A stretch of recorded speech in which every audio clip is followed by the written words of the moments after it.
Okay, I'm testing a pair of Reading lines RDCs, and we're going to see how these go. And they're off. And that one's off the back. While the other one continues to make good progress.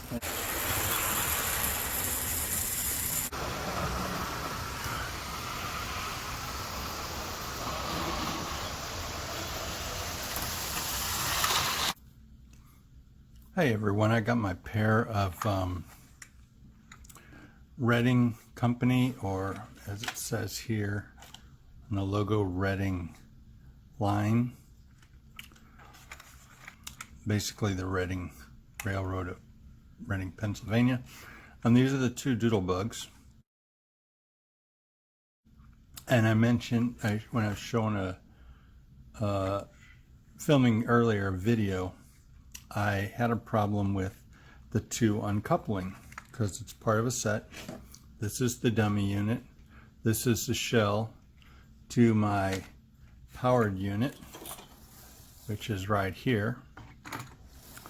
But when I was going around a curve before, the dummy separated from the power unit. So I had some ideas what the problem might be. First off is this has the old hook and horn. It's mounted right to the frame, and you can see there's no spring left in it. So there's no, it doesn't recenter to stay connected or anything. That was part of it. Another problem I noticed was the front edge of the shell would hit the railings when I came into two particular switches, turnouts. So I suspected this was kind of low.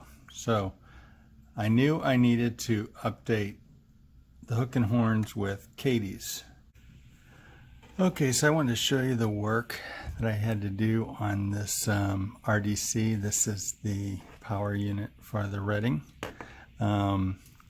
To kind of fix some of the problems I had. The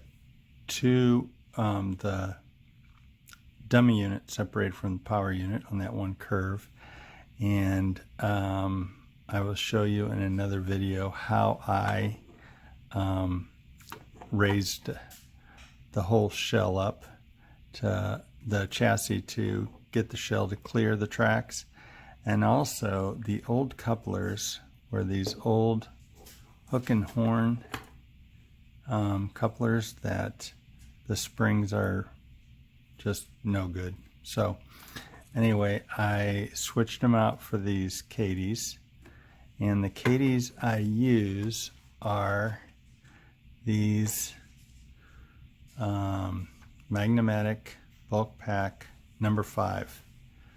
Comes with 10 pairs of these. The reason I chose these is because most of the used stuff that I buy seems to have these on there, and I don't know if it's more affordable because the springs and everything in here, the little brass piece is the spring, and then this is your coupler. But I found on eBay, this is who I got my couplers from, PHSC Hobbies, and they have an eBay store there that you can zoom it in. Their eBay store, you can check them out on the eBay store, and they have a lot of stuff on there, but I found for these couplers that they were the best for me. So anyway, let me point out a few things here. If you remember the GP7 chassis that I worked on, there was the little metal tabs down here under the motor. On this, it had no contact at all. So I bought this and the dummy unit together for 15 bucks, flat 15 bucks. Sold as a non-working unit. I put new rubber bands on here, And what is that booger on there? The booger of styrene. And to raise the chassis, you will see the washers I made, but what I did was I started with some white styrene, and as you can see, it's 030 styrene, and I drilled 5/16 inch holes in it, and then I cut them out into little washers. You'll see that a little bit later, and that's what I put in here. Another tool that's, is it invaluable or priceless? Priceless tool is a Katy coupler height gauge. I will show you how I use this in a moment to verify the height of my couplers to make sure everything worked right. And another thing I wanted to point out also is this is a piece of plastic, where on the GP 7 it was rubber, and it would pop out of these holes. It would just press in. What I did was I drilled a hole and put these little screws in, and it kind of worked like a molly screw does in drywall. It kind of spreads out, gives that a much tighter fit, because you could go to wiggle this and this would just pop right off the chassis. So I did all that. For anybody who likes to work on their trains themselves, I wanted to point out something that I have here. This differential or knuckle, whatever this is, I'm not sure exactly what they call it, but anyway, if those ever go bad and you can't find a replacement, let me show you what will work really well in my toolbox. This rubber hose is from a fuel line for a radio control car that it was recommended to me by a hobby shop to do that, but this will actually fit on the end of this drive shaft here. Fits just about right. It's got some grip to it. So if you ever find one of these broken and you can't get a replacement, get some of this hose, and you'll probably have to boil it and soften it up to get it over the drive shaft of the motor. But then you can give it a little extra length so it's got plenty of contact on here, and you can use a rubber hose like this fuel line to replace that broken coupling thing right there. So anyway, so that's everything I did to get this Redding up and running, and let's take a look at it on the track. I want to point out one more problem with RDCs when you buy them used. They tend to have a missing spring, and that missing spring is right here. This little spring here. What it does is and this was missing them, and whoever had this before me, this coupler box was upside down, so the spring wouldn't even fit in place. So what it does is it hooks into that notch there, goes underneath this little ledge, as you see there. So it hooks in here, goes under that ledge, and then hooks back over here. And those things tend to be missing almost every time.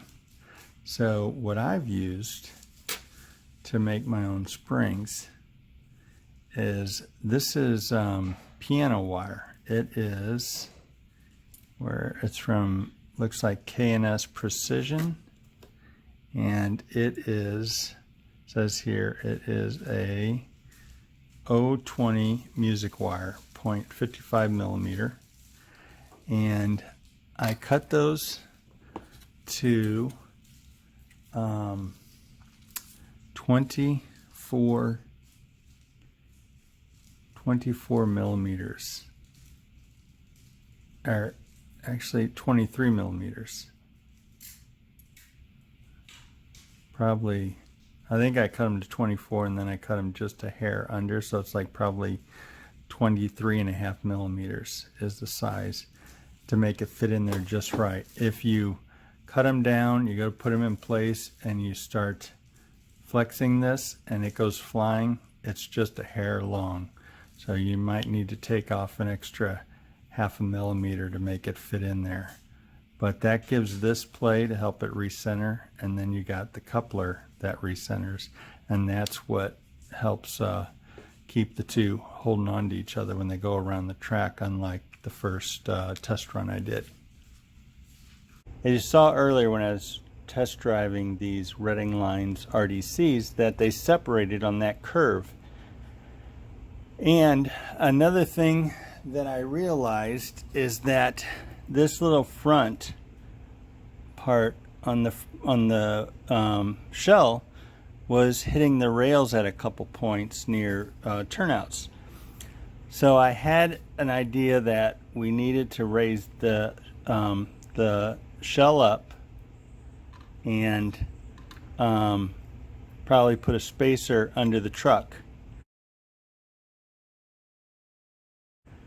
But my real confirmation of that was when I put my Kadee couplers on here, and that over here, this is a Kadee height gauge.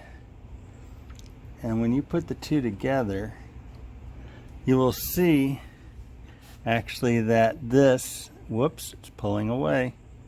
You'll see that this is lower than my height gauge. So what I did was I created these little plastic washers out of 030 styrene and put it between the trucks and the shell, and that gave me the height adjustment I needed to make it match up to the height gauge. So I'm going to move the height gauge to the front here, put that right on there. Let's zoom out a little bit. And when I roll the powered unit up to it, you will see that they match perfect and they couple perfect. So now that I have, zoom out a little bit more of the directions. So now that I've got this raised up, I shouldn't have any trouble with the any turnouts with it rubbing or whatever. The Kadee couplers are at the right height. So now that I got the washers between the truck and the chassis of my dummy unit, my two RDCs connect nice and strong. The spring is going to help with that, and I'm going to get this thing off and running. Now let's see how this thing goes. And it's off.